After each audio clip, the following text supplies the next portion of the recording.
देग्लाय 53थि लोक्षि फुजा शिशुपानीनि तेलिशालाव जानाय गलाघाट जिल्लानि बियो सानब्रैनि हाबाफारिजों जानानै थांबाय। दिनै 12 अक्ट' लास्ट दिनै दा जोङो बे थांनाय सानथामाव जोङो नुदों रायजोनि खोब होंगो दोंगो, रायजोआ खोब मोजाङै गोसो होनानै आब्रुथियै देग्लायनि लोक्षि फुजायाव फैनानै बाहागो लानायखौ जों नुनो मोनदों। आरो जोङो लोक्षि फुजा खुंथाय आफादनिफ्राय जों खोब गोजोननाय मोनदों। मानसिफ्रा जिहेतु थांनाय बोसोरनिख्रुइ एबार खोब मानसिफोरनि ज' जानाय बियो साबसिन जादों आरो मानसिफोरनि जि जोंखौ मदद होनाय बे मदद होनाया एसे बारानिफ्राय बारा जाबोनायखौ जोङो नुदों। दिनै बुंनो थाङोबा तेलिशालनि बे रायजोआरि जि लोक्षि फुजा बियो जोंनिल' जानानै थायाखै, बे गासैबो रायजोनिनो, बे आसामनिनो गासैबो रायजोनि जानानै फैबाय। बे महरै दिनै जों सानदों गासैबो हारि माहारि बयबो गावनि होननानै मोनसे बजबनानै लानो नागिरनाय जि आखु बेखौ जों नुदों आरो बेखौ नुनानै जोङो खोब गोजोननाय मोनदों। एबार अन्य बोसोरनिख्रुइ एबारनि बेलायाव जि मानसिफोरनि बिमा माइनावखौ सिबिनाय एबा बिमा माइनावनाव बोर लानाय बियो बिबांखौबो जोङो खोब बारा नुदों।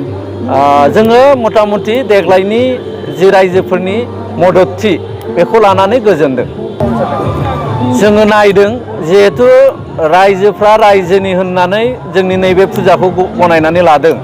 खोब होंगो दोंगोनि थाखाय थांनाय बाराव जोङो मेलाफोरखौ जिबायदि खालामोमोन बेखौ नायनानै मानसि जानानै जिहेतु होंगो दोंगोनि संखिया बारा जाबाय, जोंनो फिल्डखौबो एसे अरसिननांसिगौ।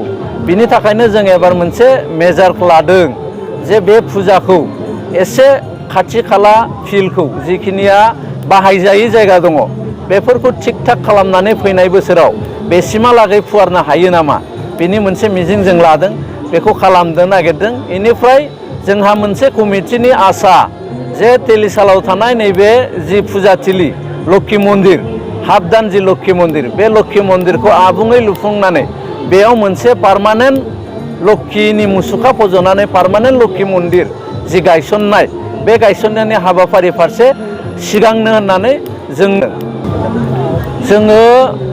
जोंना एबार अखाया एसे जोंखौ मा होनदों उसुबिदायाव खोलैदों। फार्स्ट खालिबो अखा हादों, ओमफ्राय दिनै लास्ट दिनैबो अखा हादों। खिन्थु थांनाय गेजेरनि साननैयाव जों नुदों फ्राय 10 लाखसो मानसिनि मोनसे समागम जोङो जानाय जोंनिफ्राय जों सानदों। सानसेयाव किसुआ थांलाय फैलाय जादों, ओमफ्राय मोनाबिलि समाव जि हाराव मानसि जादों जोंनिफ्राय जोङो सानदों 10 लाखसो मानसिया एबारनि फुजायाव जोंजों बाहागो लादों। जोंथ' सानो आसामनि मादाव जोंनि नैबे फुजाया सेथियाव थांथों, खिन्थु थांनाय बोसोरनि जोङो जिथु जोंनि रिपर्ट बे रिपर्ट बायदिबा आपार आसामाव गुवाहाटीनिफ्राय ओजोंहाय जोंनियानो बयनिफ्रायबो गिदिरसिन मोनसे फुजा होननानै जोंखौ गनायथि होदों, गोबां रायजोफ्रा बुंदों। खिन्थु लवार आसामाव ओरैनो गिदिर गिदिर माखासे फुजाफोर दङ। मख'नो गोनांनि मादाव जेरै बिजिनीनि जि लोक्षि फुजा बियो गिदिरसिन होननानै जोंनिफ्रायबो देरसिन होननानै जों खोनाबाय थादों। जिहेथु बिथांमोनहा गोबाव समनि थाखाय फुजाखौ खुङो। जोङो जोंनि ओनसोलनि थासारि आरो इयुननि जोलैखौ नायनानै जोङो सानब्रैल' खालामो, खिन्थु बिजिनीफोर बायदियाव सप्तासेनिफ्राय 10 दिनसिम बिथांमोनहा खुंनायखौ जोङो मोनथिगौ। खिन्थु जोंनि कमिटिया जों सानदों जे जों सानब्रैनिफ्राय जोङो बांहोआ, जिहेथु ओनसोलनि थासारि आरो गथ' गथायनि लेखा फरायनाय आरो आबहावानि मोनसे बाथ्रा थायो। बे नेगेटिभ साइडखौबो जों नायदों, जाहाथे बै नेगेटिभ साइडखौ एरायनानै पजिटिभ दिगाव लांनो हायो। बिनि थाखायनो जोङो आसा खालामदों जोङो सानब्रैयैनो जोङो